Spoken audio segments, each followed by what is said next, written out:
The poem that I'm about to read was written many years ago, at then a young lady who watched her father go off to war.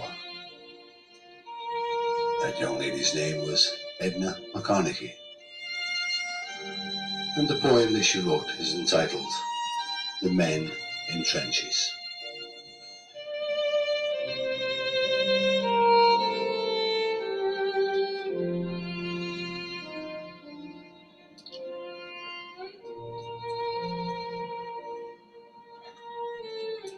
I think of the men in the trenches, cold, hungry and wet, with their feet so sore and blistered, listening to the big guns roar.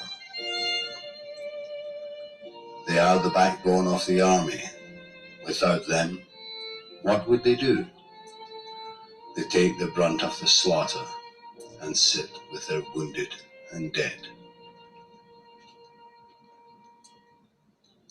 Some of them friends, some of them kids, all huddled together for a good cause. Where does it end? What does it prove? To kill each other so unmercifully. What difference does it matter if we can't speak their tongue? Or their religion is so different? Can't we talk and try to understand? Wonderful heritages, all passed down from generation to generation. Maybe, just maybe, we'll know how they feel, and perhaps will help shorten the gap. If we took time to listen, and they would do the same, the soldiers that gave up everything will not have gone to war in vain.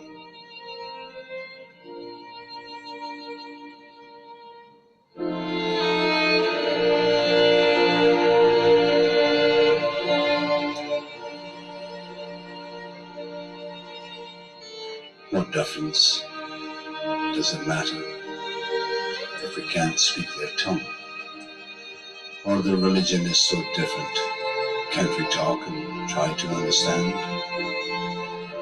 Wonderful heritage is all passed down from generation to generation. Maybe, just maybe, we'll know how they feel, and perhaps will help shorten the gap.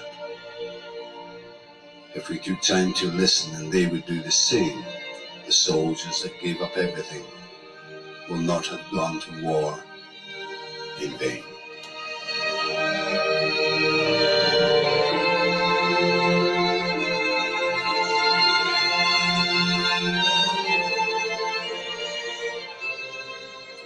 I have the great pleasure of knowing this lady, and quite a few years ago spent some time with her in Scotland. And whilst there we went to Edinburgh Castle, and looking through the books of memories to find names and a special name.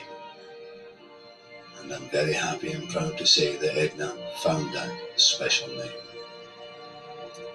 This poem was written by my good friend, Edna McConaughey, and it was entitled The Men in Trenches.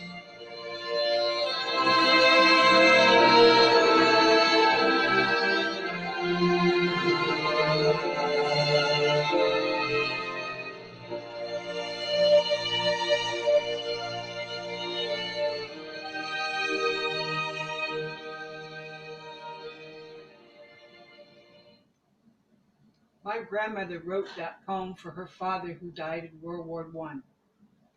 I'm sharing this video for all the doctors, nurses, firefighters, police officers, and EMTs that are fighting in the trenches and fighting the coronavirus to save us. With the lack of leadership that we have in the White House at the moment, and the governors who refuse to put stay-at-home orders in their states, I would love for them to listen to this, because they are the people that are needed to help fill in the gap. People across the world are doing their best to help their doctors and nurses and EMTs.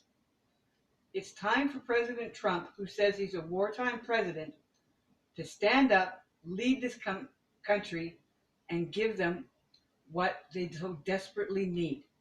I thank you, and I thank all the first responders around the world, and especially in New York at the moment, for doing more than their fair part.